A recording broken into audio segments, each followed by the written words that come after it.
क्या उतार लो भाई, जब उतार के गिनाओ।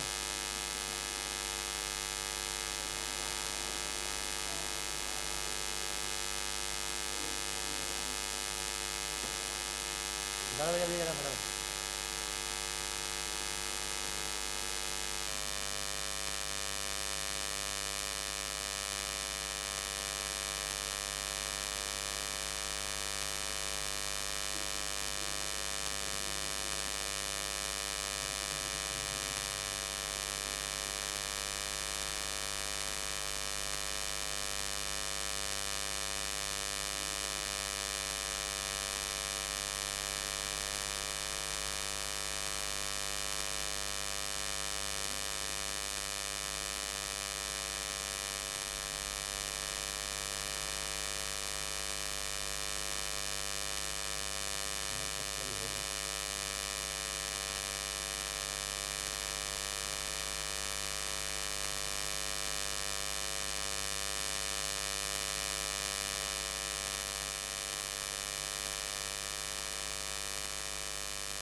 अब इसे बाद में बताना, पहले देखो जरा। तो अगर है कि एक व्यक्ति 10 मीटर गहरी झील में कूदता है और उसके झील के तल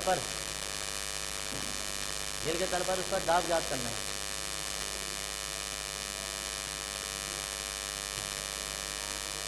अब देखो उधर ब्रैकेट में एक वायुमंडल दाब बराबर 1.013 गुणा 10,5 पास्कल है।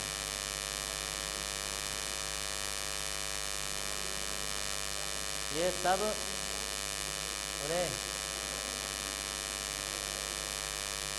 अच्छी हो जाएगा। हाँ जी, ये क्वेश्चन भी दिया होगा तुम्हें। अब इधर देख लो यार, वो मैं कुछ हो रही है। मैं कौन सी दुनिया में जी रहे हैं यार अभी। तो ये सब इतना दिया है।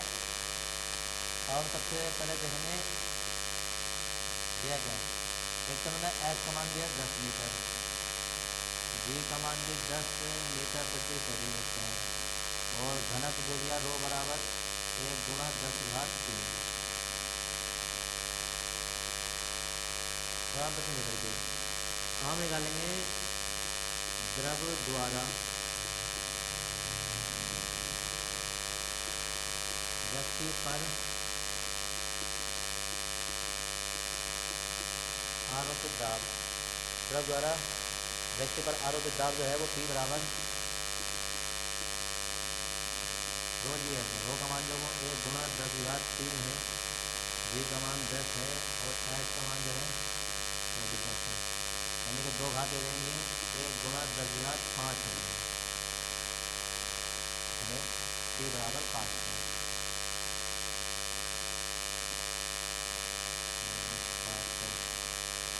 अब ये आंसर नहीं है तुम्हारा। दरअसल उसने किया वायुमंडल दाब भी है, यानी कि जब व्यक्ति उसके अंदर कूदता है तो पूरे तालाब पर वायु का दाब भी कार्य कर रहा होगा, वायुमंडल का दाब भी उस पर लग रहा होगा। तो ये तो द्रव का दाब है प्लस वायुमंडल का दाब और होगा। तो हम कहेंगे कि झील के तल पर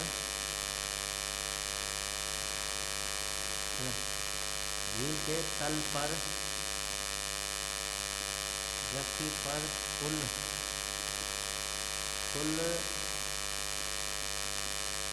आरोपित दाब अंतर है। अगर वो खाली झील के तल पर दाब पूछता तो इतना था, लेकिन व्यक्ति कितना महसूस करेगा अपने ऊपर, तो वो वायुमंडल दाब भी उसमें ऐड होता है। ये द्रव वाला था, तो आरोपित दाब P बराबर जो है वो P द्रव वाला दाब हो जाएगा प्लस P वायुमंडल वाला दाब हो जाएगा। द्रव वाला दाब है 1 गुणा 10/5 और वायुमंडल दाब है 1.013 गुणा 10/5। जब ये जुड़ेगा तो 2 हो जाएगा, ये 2.013 गुणा 10/10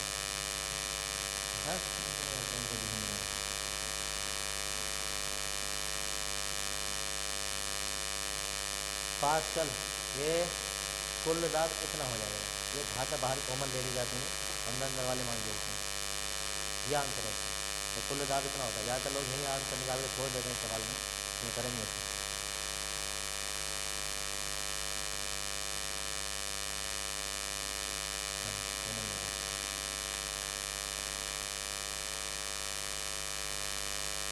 कॉमन क्यों नहीं लिया? घातक गुणा में जुड़ते हैं, नियम जो होता है गुणा में घातक जुड़ती है।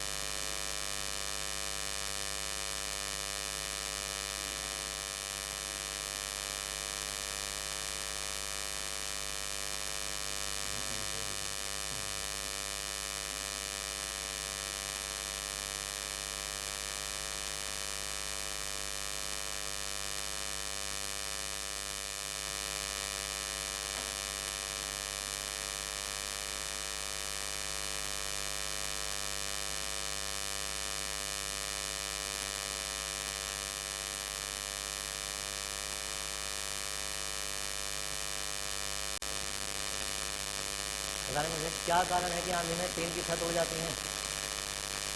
सोचो भाई, देखा होगा तुमने टीन की छत अक्सर उड़ जाती है,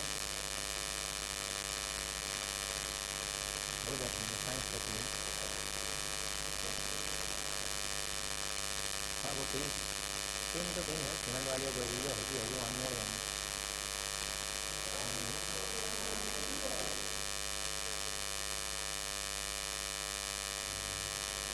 मकान नहीं है, क्वेश्चन देखो ढंग से। अरे क्वेश्चन लिख लो, बस बस बस, मकान नहीं उड़ता है, हम टीन की छत की बात कर रहे हैं।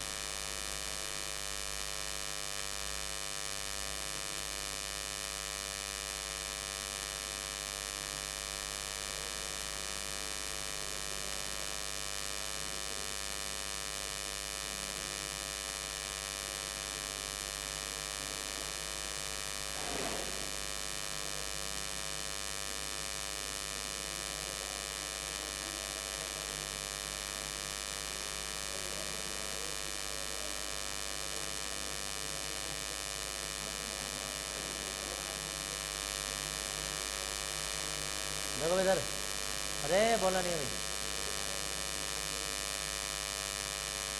अभी देखो बर्नौली का प्रमेय ये कहती है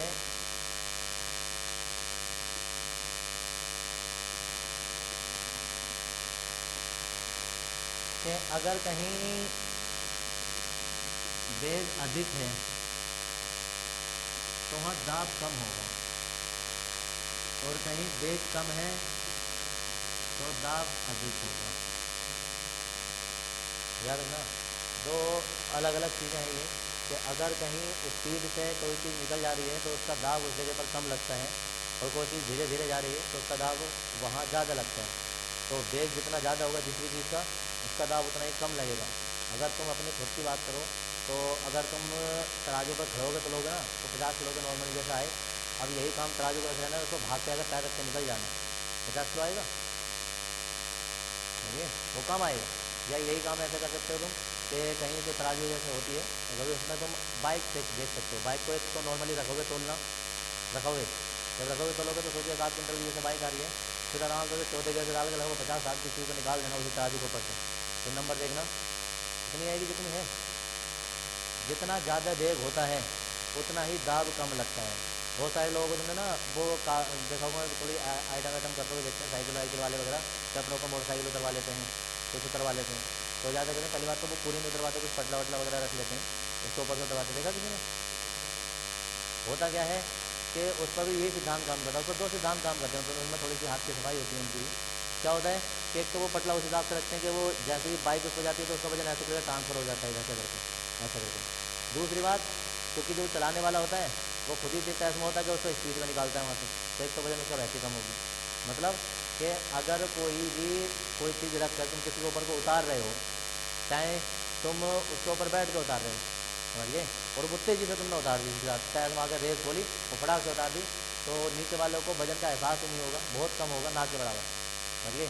एक तो वो उस हिसाब से पलट गई उसका भार, और दूसरी बार स्पीड से ब्रेक बढ़ने से दाब उसका कम हो गया। इससे अच्छा दाब तो उस पर तब लग जाता कि उतर के पैदल आराम से उतार देते, तो ज़्यादा लग जाता। तो ज़्यादा लग जाता। लेकिन ज़्यादातर वो काम जो ये काम करते हैं इस तरीके वो करते इस हिसाब से कि देखने वालों ने साहब बड़ी स्पीड के साथ गाड़ी निकाली और देखो उसे कुछ नहीं हुआ। कुछ तो इसलिए नहीं हुआ क्योंकि गाड़ी स्पीड से निकाल दी, और दूसरी बात वो रखने का तरीका उनका अलग होता है। ये है। तो अब क्वेश्चन ये है कि क्या कारण है कि आंधी में टीन की छत उड़ जाती है। दरअसल होता क्या है, कोई भी हमारे ये टीन सेट है, कोई भी टीन सेट है,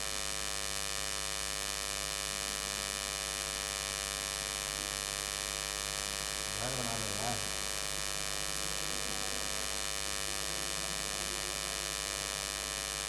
तो जी अब सुन लो एक मिनट,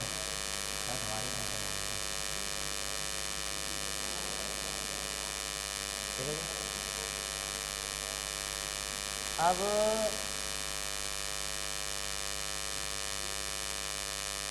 देखो इधर नियम ये है कि आंधी में, मतलब क्वेश्चन ये है कि आंधी में टीन की छतें क्यों उड़ जाती हैं। तो जब आंधी चल रही होती है तो मकान से बंद है, जब आंधी चल रही होती है तो ऊपर हवा का वेग जो है ना, हवा का वेग अधिक होता है, हवा का वेग अधिक होता है। जहाँ हवा का वेग अधिक होगा तो यहाँ क्या होता है, यहाँ दाब जो है ना, दाब वो कम हो जाता है, यहाँ दाब कम हो गया, जबकि नीचे का दाब जो था वो स्थिर बना रहता है जितना था पहले। समझिए, पहले सोचो यहाँ जैसे 10 था, 10 ऊपर था, 10 नीचे था, 3 रुकी पड़ी है। दुनिया में कोई भी चीज़ तभी संतुलन के अवस्था में रुकी पड़ी है जब ऊपर का दाब नीचे के दाब के बराबर है। अगर तुम्हारे ऊपर का जो तुम्हारे वायुमंडल का दाब है, तुम्हारे सर के ऊपर वायुमंडल की वजह से तुम यहाँ पृथ्वी पर होकर बढ़ो, अगर ये दाब हल्का हो जाए ना तो ऊपर को उड़ जाएंगे। लेकिन पृथ्वी बहुत सारे बल, हमारे हजारों लाखों बल कार्य कर रहे हैं जिस कारण हम पृथ्वी से ऊपर नहीं उठ पाते, ये होता है। तो ऐसे ही अभी क्या दोनों ओर 10-10 है, लेकिन जैसे ही आंधी चली तो आंधी अंदर तो आई नहीं, जब अंदर आई नहीं तो ऊपर चल रही है, जो ऊपर चली है तो ऊपर होता क्या है कि ऊपर वायु का वेग अधिक हो जाता है जिससे दाब कम हो जाता है। दाब कम, जबकि जब दाब कम हो गया तो अब दाब इधर का 8 हो गया, इधर का 10 हो गया। इस दाबांतर के कारण नीचे से एक बल ऊपर की ओर लगने लगता है, नीचे से बल ऊपर की ओर लगने लगता है, जिस कारण आंधी में टीन की छत उड़ जाती है। कभी सोचा है कि तुमने ये आंधी क्यों आती है, आंधी क्यों आती है भाई? बात हर किसी को बता के चलो, बादशाह की क्रिया होती है, बाद से बारिश हो जाती है, लेकिन आंधी क्यों आती है? कभी सोचे नहीं कि यार हवा क्यों चल रही है, या अचानक में इतनी तेज हवा चलते चलते आंधी कैसे आ गई? बहुत अच्छी बात है। क्या होता है, कुछ नहीं भी पता है तो सोचोगे क्यों आती होगी आंधी, कुछ तो कारण होगा कि आंधी क्यों आती है। वो ज़्यादातर किस दिशा से आती है, किस दिशा से आती है ज़्यादातर? यही ना पता ना, हमें तो आंधी का मतलब है कहीं कभी आ जाए भाग के घर में घुस जाओ।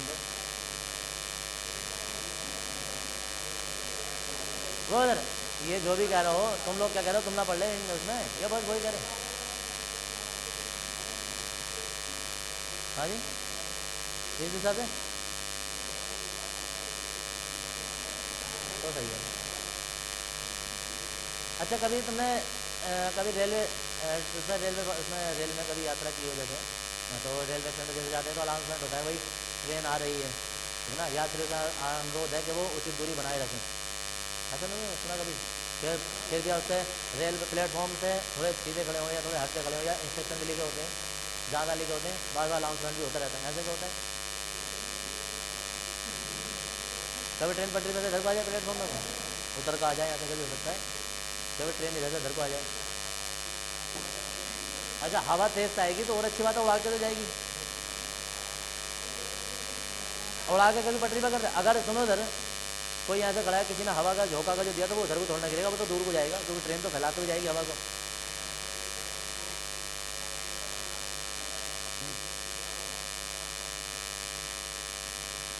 वो कम हो जाएगा ना, वो दावा वहाँ तो खैर बनौली का पेड़ में न लगेगी, वहाँ तो कोई दूसरी पेड़ में लगती है, लेकिन सोचने वाली बात थी ये होते हैं।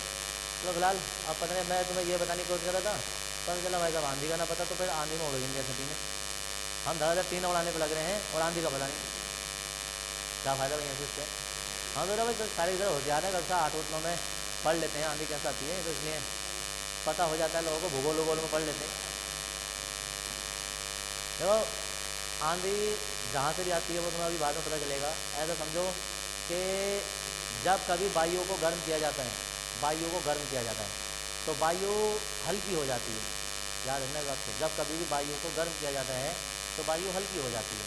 जब हल्की हो जाती है तो हल्की चीज़ पृथ्वी पर नहीं रुकती है, वो हमेशा ऊपर को भागती हैं, हमेशा ऊपर भागती हैं। एक आंधी से पहले मैं तुम्हें दूसरी बार बता दूँ, अब जाड़ों का मौसम चल रहा है, जाड़ों का मौसम चल रहा है तो बहुत सारे लोग क्या करते हैं कि घर अपने कमरे में सोने से पहले क्या करते हैं कि हीटर वीटर जला के कुछ ऐसी चीज़ जला के सो जाते हैं कि पूरा कमरा गर्म रहेगा। गर्म रहेगा मतलब क्या होता है कि कुछ लोग क्या करते हैं गर्म एसी चला लेते हैं कार में।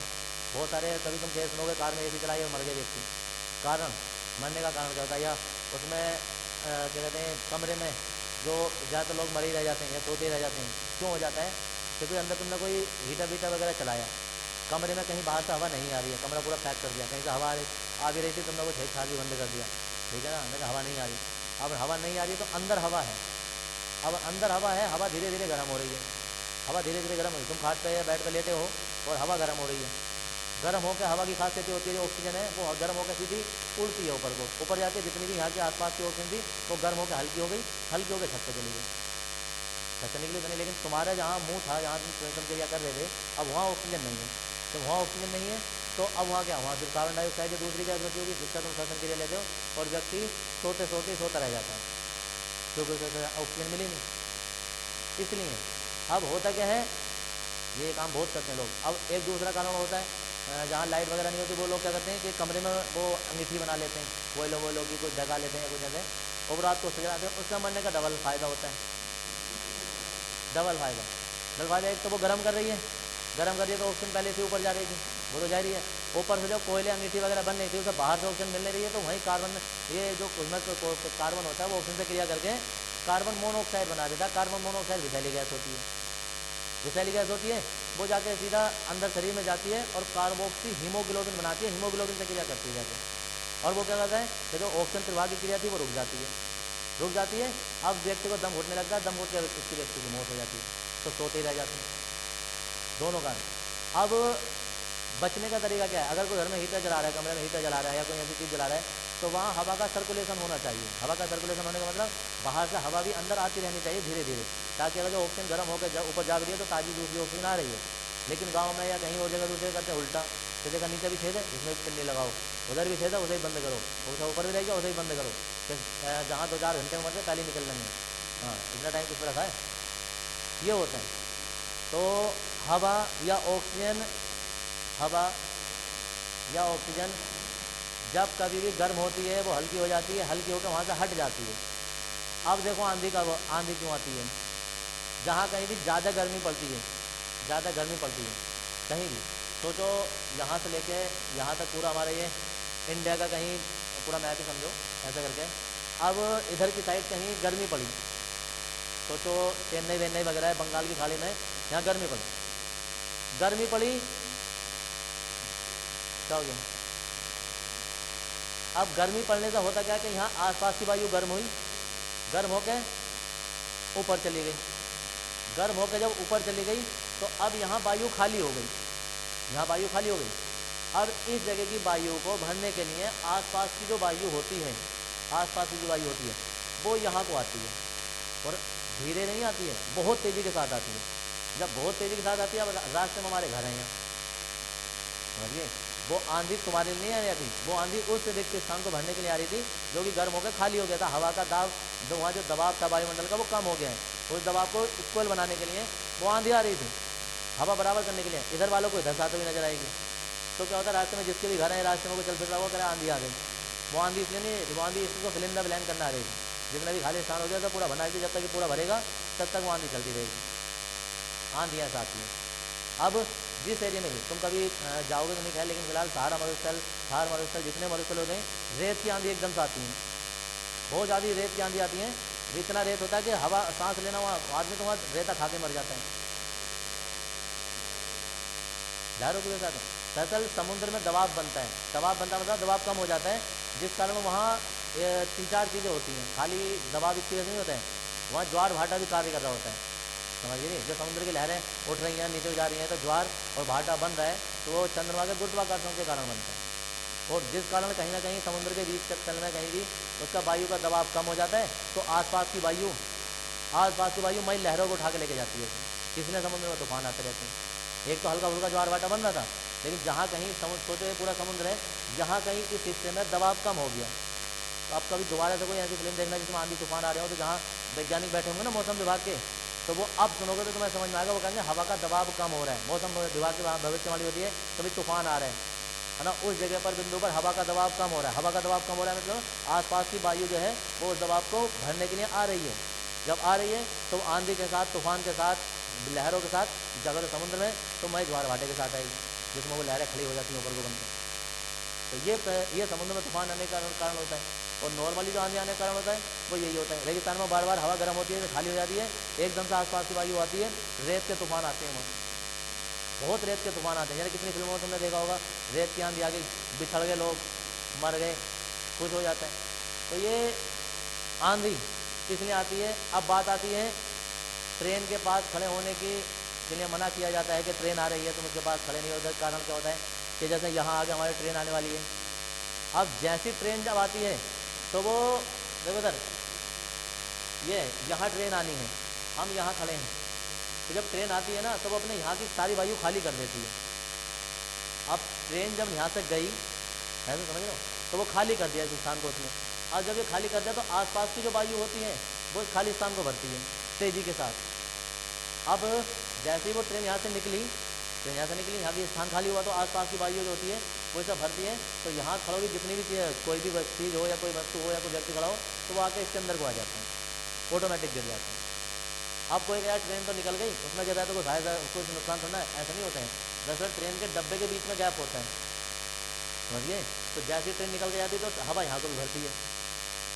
अब जैसी पहला डब्बा या दूसरा डब्बा निकला, अब जैसी हवा इसमें को भरने के लिए आई ना, तुम यहाँ खड़े थे, पता चला डब्बे में आगे मुँह लगा तुम्हारा, ये क्योंकि खाली स्थान भरने यहाँ आया था लेकिन अगला डिब्बा मुँह आ गया, तो यहाँ लगता है आगे, जिससे व्यक्ति को फुल चांस रहते मर जाता है, वरना धड़ाधड़ आगे मुँह लगता है उसके डब्बे में आगे। जब एक बार मुँह लगा तो अब बस सुना रहा है, वो तो गिर गया उसमें, ये होता है। तो इसलिए बोला जाता है कि ट्रेन कभी भी आ रही है उससे उचित दूरी बना कर रखें, क्योंकि ट्रेन हमेशा, बहुत सारे लोगों को जिन्हें पता होता है ना, या जिन्होंने कभी देख रखा होता है, तो उन्हें ऐसा लगता है कि ट्रेन खींच रही है। बहुत सारे को ऐसा लगता है ट्रेन के अंदर चुम्बक होती है, व्यक्ति को खींच लेती है, हाँ कुछ ऐसे भी लगता है। तो वो यही कारण होता है, इसमें ट्रेन वेन कुछ नहीं खींचती होती है, जहाँ से वायु खाली होती है आसपास की वायु से भरने के लिए पूरी हमेशा, क्योंकि ब्रह्मांड वायुमंडल जो होता है वो हमेशा अपना संतुलन बनाए रखता है। ये नेचर की अपनी खासियत है, उसमें तुम्हारी या हमारा, हम इसमें कुछ नहीं कर सकते, कोई वैज्ञानिक कुछ नहीं कर सकता इसमें, कि अगर कहीं वायु कम है तो नेचर उसे अपने आप बैलेंस कर लेती है। कहीं कोई चीज़ ज़्यादा हो रही है उसे ऑटोमेटिक कम कर देगी, कहीं कोई चीज़ कम हो रही है उसे ऑटोमेटिक बराबर कर देगी। तो नेचर का काम है, उसके पीछे कौन सी ताकत है, धर्म के हिसाब से अलग अलग ताकत हो सकती है, लेकिन साइंस के हिसाब से उसमें नेचर काम करती है कि नेचर अपना बैलेंस बना के रखती है। अगर कहीं कोई चीज़ ज़्यादा हो जाती है नेचर उसे अपने आप ऑटोमेटिक संतुलित कर देती है। ऐसा कभी नहीं कि वो यहाँ डायनासोर थे पहले, कभी डायनासोर खत्म हो गए, तो कारण यही है कि डायनासोरों का आतंक बहुत ज़्यादा हो गया था, नेचर ने एक बार पूरी उसे मिटा दिया, अब नेचर ने नए तरीके से उसका निर्माण किया फिर अपनी नेचर का। तो जो चीज़ अधिकता हो जाती है उसे नेचर बैलेंस कर लेती है अपने हिसाब से। अब बात आती है तो उधर यहाँ क्या होता है, तो आंधी जब ऊपर इधर से आ रही होती है तो टीन के ऊपर हवा का वेग अधिक होता है, जिस कारण दाब कम हो जाता है, जबकि यहाँ हवा का वेग कम होता है। वैसे ये मत सोचना कि यहाँ हवा नहीं आ रही होगी, थोड़ी बहुत तो हवा जरूर आ रही होगी, बिना हवा के अंदर थोड़ा रहेगा। यहाँ क्या होता है, हवा का वेग नीचे कम होता है, जिस कारण दाब अधिक हो जाता है ना। इस दाबांतर के कारण नीचे से ऊपर की ओर एक बल कार्य करने लगता है, जिस कारण आंधी में टीन की छतें उड़ जाती है, आंधी में टीन की छतें उड़ जाती है। यही आंसर में लिखना है, तो इसमें लिखेंगे क्वेश्चन डालिया, इसे लिखेंगे आंधी में टीन की छतें उड़ जाती हैं,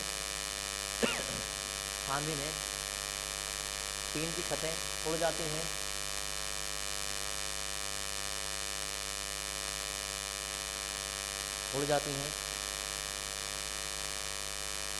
क्योंकि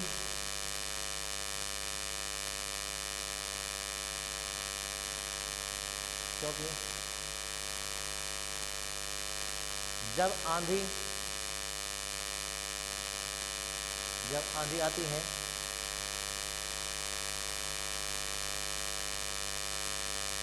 है तो टीन के ऊपर वायु का वेग अधिक होता है, टीन के ऊपर वायु का वेग अधिक होता है,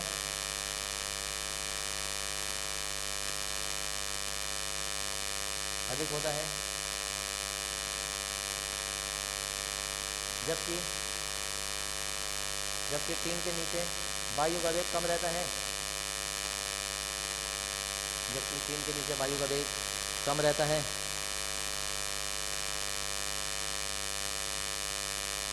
वायु का वेग कम रहता है। बर्नौली का प्रमेय के अनुसार, बर्नौली का प्रमेय के अनुसार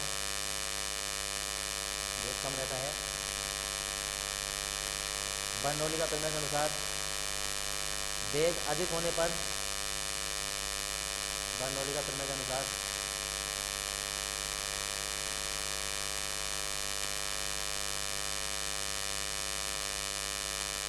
बर्नौली का प्रमेय के अनुसार वेग अधिक होने पर, वेग अधिक होने पर दाब कम हो जाता है।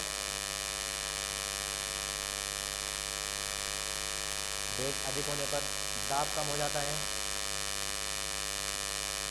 अतः अतः 3 के ऊपरी, अतः 3 के ऊपरी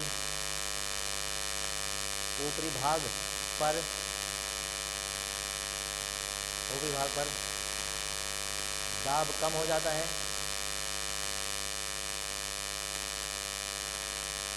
दाब कम हो जाता है। जबकि अंदर 3 के अंदर, जबकि 3 के अंदर,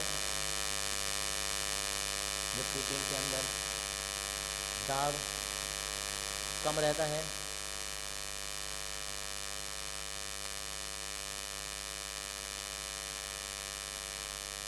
इस दाबांतर के कारण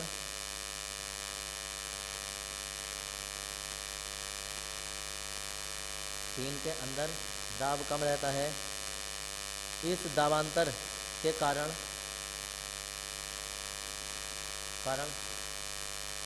एक बल, इस दाबांतर के कारण एक बल नीचे से ऊपर की ओर कार्य करता है।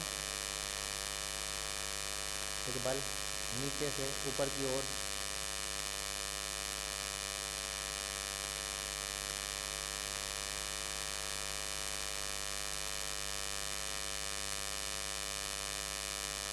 बल नीचे से ऊपर की ओर कार्य करता है, जिस कारण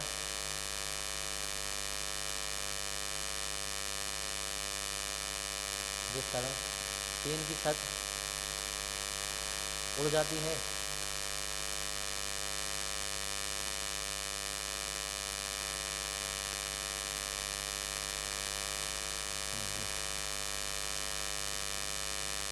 नहीं, अगला क्वेश्चन लेंगे, इसमें लेंगे अगला क्वेश्चन।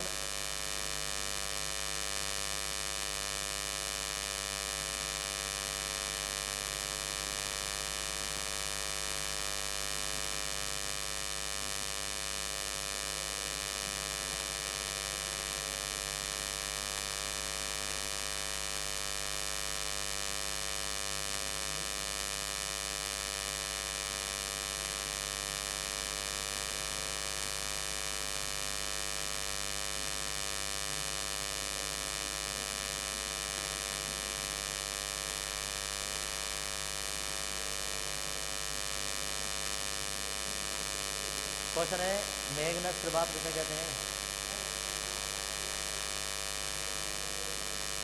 करेक्ट है? उसका उसका नाम क्या है? ये नॉर्मली जो वायुमंडल दाब होता है, दरअसल बल कोई नहीं लगाता है, बल वायु लगाती है। तो वायु जो होती है वो नीचे से ऊपर की ओर एक दाब लगाती है, दाब।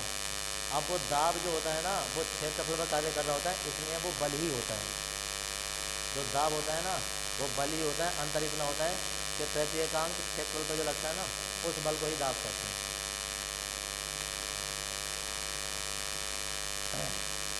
मेघनद प्रभाव किसे कहते हैं? इसमें लेंगे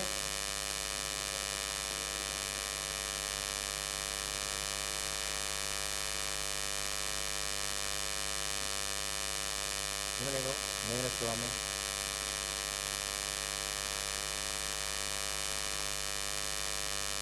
जब कोई गेंद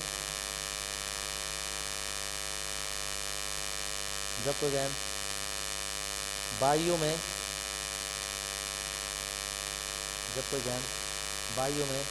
अपने मार्ग से विचलित हो जाती है,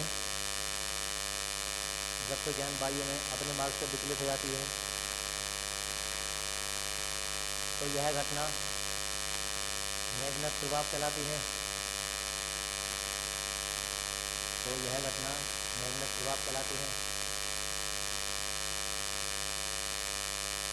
ये किसी तरह से मोड लग रहा है कि मैग्नेट या मैग्सन इसमें से आगे पीछे हो सकते हैं और ध्यान देना है।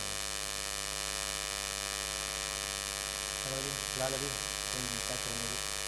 नहीं, यह घटना मैग्नेट प्रभाव कहलाती है। अगर तो ये हो क्या रहा है अभी इसमें तुम समझोगे।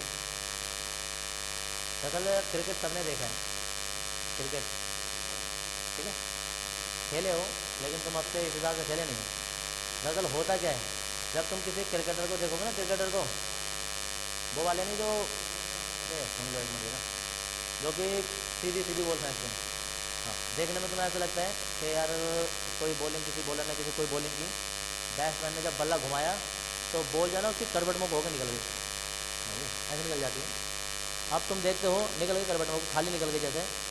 अब वो पोजीशन तब है कि जब पता चला कि भाई 6 बॉलों में 6 रन चाहिए और बॉलें खाली निकल रही हैं, समझिए। वो बल्ला चला रहा है, बॉल नहीं लग रही है, तो जो क्रिकेटर होते हैं ना, बैठो के गाली दे रहे होते हैं, कैसा खिलाड़ी है, बॉल नहीं लग रही, मैं होता तो मैं ये कर देता, मैं वो कर देता, और मैं तो ऐसा कर देता। तो होता क्या है, उस बल्लेबाज की गलती नहीं है, वो इतनी प्रैक्टिस करके आ रखा होता है कि अगर सुई के नोक पर बॉल दे दो ना, तो सुई के नोक पर खेलना शुरू कर देगा, सुई के नोक पर खेल देगा। लेकिन खासियत ना बैट्समैन की नहीं है, खासियत उस बॉलर की है कि वो बॉल को कटा रहा है, समझिए। देखने में तुम्हें कैमरे में ऐसा लग रहा है कि बॉल ने टप्पा खाया और सीधी गई, जबकि वो ऐसा नहीं हो रही होती है, वो पड़ती कहीं और है और जाती कहीं और है, उसे कहते हैं स्विंग हो रही है, समझिए। एक होती है स्विंग का मतलब क्या होता है कि हवा में ही विचलित हो जाना, स्विमिंग वो तैरना अलग है। स्विंग का मतलब है कि अपने मार्ग से विचलित हो रही है, बॉल हवा में घूमते हुए जा रही है, जो हवा में घूमती जा रही है। अब ये घूमते घूमते हवा से कट जाती है। एक तो जादू की तरह देखोगे बॉल को तुम क्या कैसा हो जाती है, अभी तो कभी देखना उसे रियल में या यूट्यूब पर भी देखना कि अभी तक नॉर्मल क्रिकेट की गेम की बात कर रहे हैं हम, कि जब कोई बॉलर बॉल फेंक रहा होता है तो कभी कभी तुमने देखा होगा फेंकने से पहले पता क्या होता है कि वो अपने उससे रगड़ रहा होता है पैंट से, कहते हैं यार बॉल गीली हो गई होगी, सोचा करिए बॉल गीली हो गया तो जाए, दरअसल वो गीली नहीं कर रहा होता, वो तो खुदरी कर रहा होता है। हाँ, ये बहुत सारी इसमें घटनाएं होती हैं। तुम्हें क्या लग रहा है कि जब वो 11 खिलाड़ी खेलने गए हैं तो वो 11 खिलाड़ी हो रहे होते हैं, उनके पीछे पूरे देश के साइंटिस्ट काम कर रहे होते हैं, समझिए। ऐसा मत सोचने का हवा में कोई 11 खिलाड़ी खेलेगा। जब अंतर्राष्ट्रीय टीम बन जाती है तो उनके पीछे पूरी की पूरी साइंस टीम लगी होती है कि क्या किया जाए, तुम्हें क्या करना है क्या नहीं करना है, वो पूरे का पूरा साइंटिफिक दिमाग बैठा होता है, एक एक चीज़ पॉइंट को नोट कर दिया जाता है, यहाँ तक कि हवा का वेग नाप दिया जाता है उन्हें कि हवा इस दिशा में चल रही है, तुम्हें ऐसे ऐसा काम करना है उस दिशा में जब तुम हो जाओगे। जहाँ तक कि धरातल के पठार उनकी समतल वो पृष्ठभूमि नाप दी जाती है कि भाई वहाँ उस देश में जब तुम जाओगे तो हमारी धरती मतलब हमारे पृष्ठ जो है और उनके पृष्ठ में ये अंतर है, वहाँ की वायु में वहाँ की वायु में अंतर है। जब तुम उस वाले मैदान में खेलोगे तो अब तुम यहाँ पिच पर जो प्रैक्टिस करो ये पूरा पश्चिम है, वहाँ पिच तुम्हें उस दिशा में मिलेगी और वहाँ हवा ऐसे चली होगी, तुम्हें बॉल उस टाइम पर ऐसे करनी है। बहुत सारी चीज़ें पीछे नाप दी जाती हैं। अब तुम्हें देखने में ऐसा लग रहा होता है कि सारे काम कोच कर रहा होता है, कोच नहीं कर रहा होता है, पूरी एक टीम वर्क होता है। अब ये होता कैसे है, इसमें बर्नौली का फिर मैं काम कर रही होती है। अब सुन लो एक मिनट जरा, होता क्या है कि कोई गेंद है,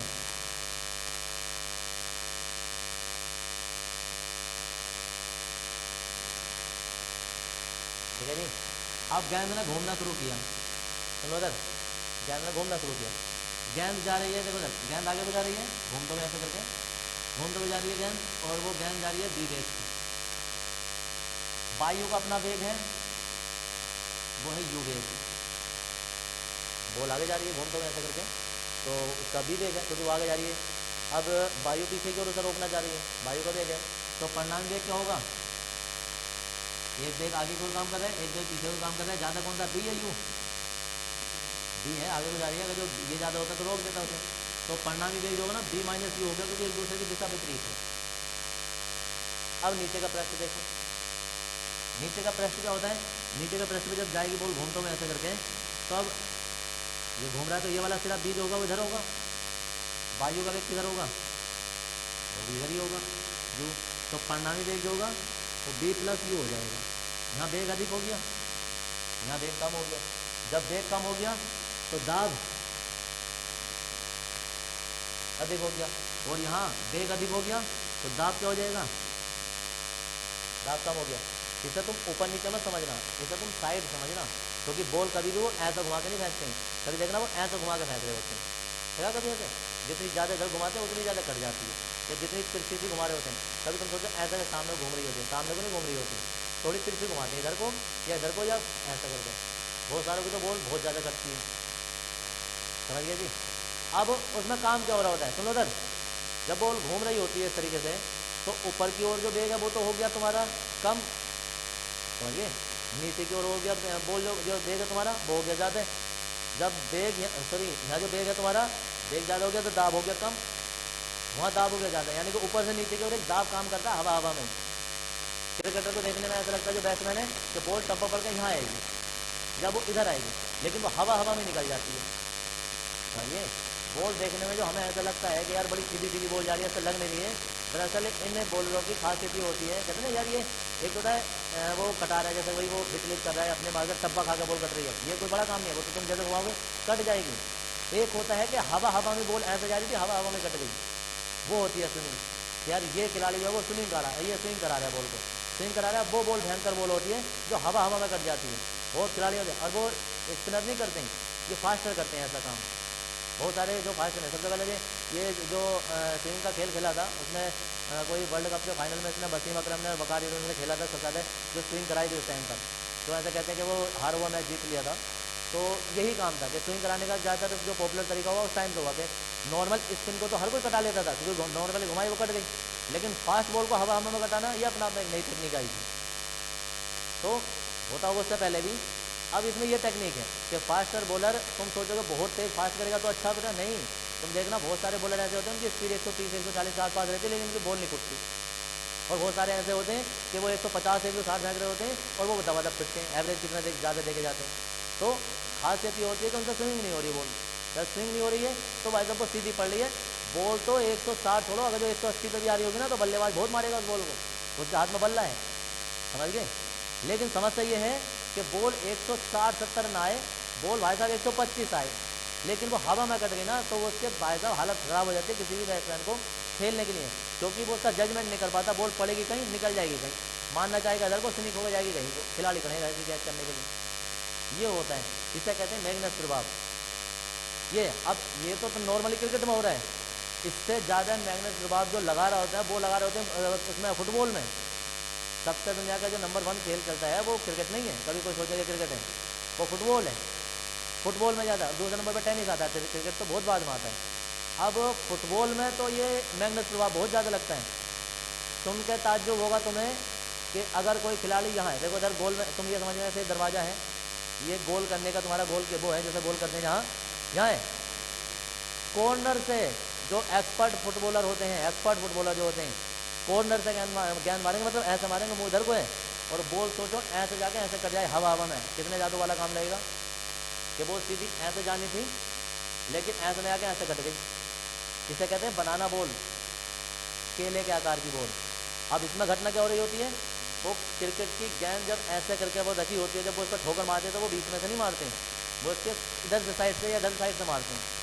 जब इधर साइड से मारते हैं जैसे वैसे करके होता है, तो होता क्या है कि यहाँ बेग जो होता है जैसे ऐसे घूम रही होती है ना, तो यहाँ बेग हो जाता है ज़्यादा, जब बेग ज़्यादा होता है तो दाब कम हो जाता है। और ऊपर क्या होता है, ऊपर होता है बेग हमारा विपरीत, क्योंकि यहाँ घूम रही होती है, ये इधर घूम रहा होता है, यहाँ बेग कम होता है, दाब यहाँ अधिक हो जाता है। दाब अधिक हो जाता है तो बॉल आते आते ना इसका दाब इधर से इधर से इधर से इधर से काम करने लगता है। दाब ऊपर का दाब ज़्यादा है, अंदर का दाब कम है, तो बॉल सीधे आते आते आते हवा में कट जाती है। गोल कीपर देखता है कि यार इधर को आनी नहीं है, और बॉल ऐसे ऐसे जाकर कट जाती है। अब यूट्यूब पे देखना, उसको डाल देना football banana ball in football, तो देखना कितने भयंकर भयंकर तरीके से हवा में गेंद घूम जाती है। एक सिरे से मारेंगे और दूसरे सिरे से हवा में घूम जाएगी, एक लूप बना देती है गेंद, ठीक है। और उसमें सारा का सारा खेल जो चल रहा होता है ना, वो ये चल रहा होता है मैग्नेस प्रभाव से, और उसमें चल रही होती है बर्नौली का फिल्में।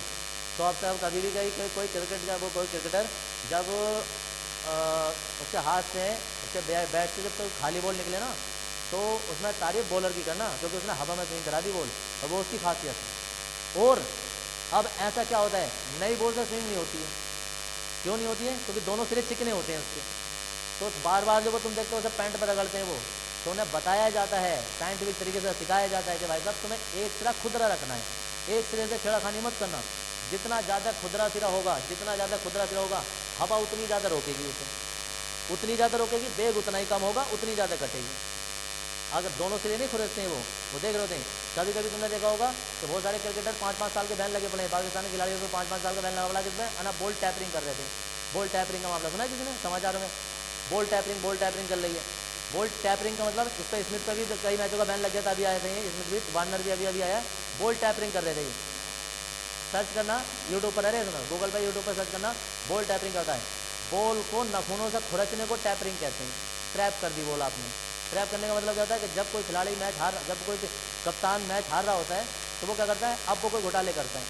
पहले क्या करते थे, पहले दवाई खा लेते थे, जैसे स्टीव बाबा वगैरह ने, पता चला कि बॉल फुटबॉल नजर आने लगी उन्हें, और वो छक्कों पे छक्के मार रहे हैं, तो गलत दवाई नहीं खा सकते, कुछ ऐसे पदार्थ नहीं खा सकते, नशीले पदार्थ यूज नहीं कर सकते, और बॉल के साथ छेड़खानी नहीं कर सकते। जब मैच हमें पता है कि हमारे हाथ से मैच गया ना, तो अब ये सीन अपनाया जाता है कि यार टीम आउट करनी है, क्या कर रहे हैं ना, बॉल टैपरिंग करो। बॉल टैपरिंग का होता है कि किसी एक खिलाड़ी को दे दी जाती है कि बॉल खुरच, अब वो कैमरे, चारों से कैमरे लगे, कैसे बचे, कभी ना कभी पकड़ में आ जाता है। अब जब नहीं पकड़ में आया तो बच गया। ये क्या होता है कि मरता क्या ना करता वाली कहानी होती है कि जब मैच बिल्कुल ही हार रहे होते हैं, तो अब वो बॉल टैपरिंग करते हैं। बॉल टैपरिंग करते हैं, बॉल को खुरच दिया एक और से, बॉल जब खुरच दिया तो अब बॉल पड़ेगी कहीं, जाएगी कहीं, या दिखेगी कहीं और आएगी कहीं। जो फास्टर स्विंग कराने वाले होते हैं वो इतनी कराएंगे कि देखने में ऐसे जाएगी ना, ऐसे ऐसे और ऐसे निकल जाएगी, ऐसे जाएगी, इधर को निकल जाएगी। और ये वो मत सोचना कि टब्बा खा के निकल जाएगी, हवा में निकल जाएगी, अब पड़ेगी कहीं और जाएगी कहीं, ये होता है। तो ये होता है मैग्नेट प्रभाव कि जितनी ज़्यादा खुरचे हुई उस तरह होता है। इसीलिए जितनी पुरानी बॉल हो जाती है, स्विंग कराना आसान हो जाता है। स्पिनर को कभी भी फास्ट बॉल नहीं देते हैं, समझिए। कभी कभार ट्रेंड चल गया, किसी मैच में देख लिया, लेकिन कभी भी स्पिनर को पहली नई बॉल नहीं देते। नई बॉल हमेशा फास्टर से कराई जा रही है। क्यों कराई जा रही है? क्योंकि अगर जो स्पिनर को देंगे वो कितना भी उसे घुमाना चाहेगा, स्विंग करना चाहे, वो घूमेगी नहीं, वो स्विंग नहीं होगी, मतलब वो सीधी पड़ेगी, सीधी उसके बैट पर जाएगी, बेकार कुटेगा सुबह सुबह जाके पहले मैच में, पहले ओवर में, समझिए। इसलिए हमेशा पहले बॉल पुरानी की जाती है, जितनी ज़्यादा खुदरी हो जाए, जितनी ज़्यादा उसको बल्ले पड़ जाएँ, उतनी ज़्यादा वो घूमेगी, ये होता है। आज जाके देखो, ये सारी चीज़ें जितने भी देखने में तुम्हें खेल आसान लगता है कि यार खेल बड़ा आसान है, वो इतना आसान होता नहीं है। उसके पीछे रियलिटी कुछ और जुड़ी होती है कि इतनी सारी कभी कभी ऐसा होता है कि यार बॉल ने टब्बा खाया और टब्बा खा सीधी जानी थी, उसे लगा कि यार मेरे पास सीधी आएगी, लेकिन क्योंकि वो पहले से ट्रैप हो गई है, ट्रैप नहीं दी वो उसने खुरच दी। अब समस्या ये है कि रगड़ने को मना नहीं है आईसीसी के बोर्ड में कि भाई गेंद कितनी भी रगड़ दो, लेकिन खुरच नहीं सकते। अगर किसी ने खुरचते हुए देख लिया, उसने देख लिया, तो मैच या तो आजीवन कारावास, ये सोचो आजीवन प्रतिबंध लग जाता है जरा से टैपे करने का, वरना 5-5, 10-10 मैचों का लग जाता है, वरना 2-2, 3-3 साल का लग जाता है। इतना भयंकर होता है, क्योंकि उन्हें पता है कि बॉल एक बार खुरच दी तो कितनी कटेगी, पूरा फ्यूचर बर्बाद हो जाता है, ये होता है। तो ये सब इसमें चल रहा होता है मैग्नेट प्रभाव में। यही चीज़ लिखेंगे, कितनी दुनिया वाला बनाओगे, इसमें लिखेंगे, हाँ जी इसमें लेंगे। इसका कारण यह है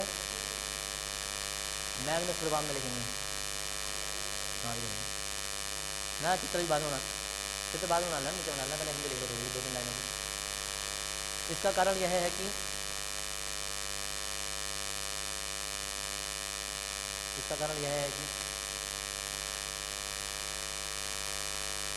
जब कोई खिलाड़ी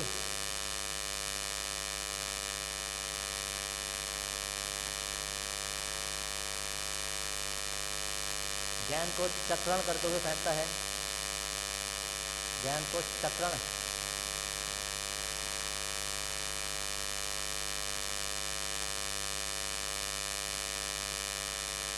करते हुए फेंकता है, तो गेंद के ऊपरी सिरे का वेग कम, तो गेंद के ऊपरी सिरे का वेग कम तथा निचले सिरे का वेग, गेंद के ऊपरी सिरे का वेग कम तथा निचले सिरे का वेग अधिक हो जाता है, निचले सिरे का वेग अधिक हो जाता है, कम तथा निचले सिरे का वेग अधिक हो जाता है।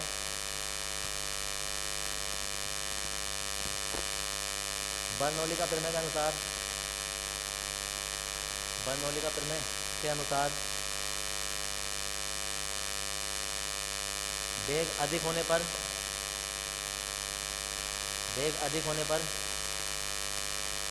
दाब कम हो जाता है। वेग अधिक होने पर दाब कम हो जाता है।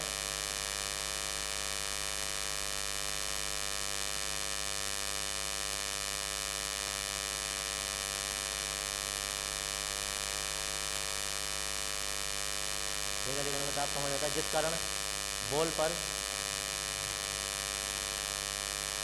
बर्नौली के प्रमेय के अनुसार वेग अधिक होने पर दाब कम हो जाता है, जिस कारण बॉल पर ऊपर से नीचे की ओर एक दाब कार्य करने लगता है, जिस कारण बॉल पर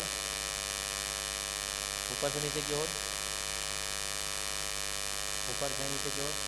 एक दाब कार्य करने लगता है।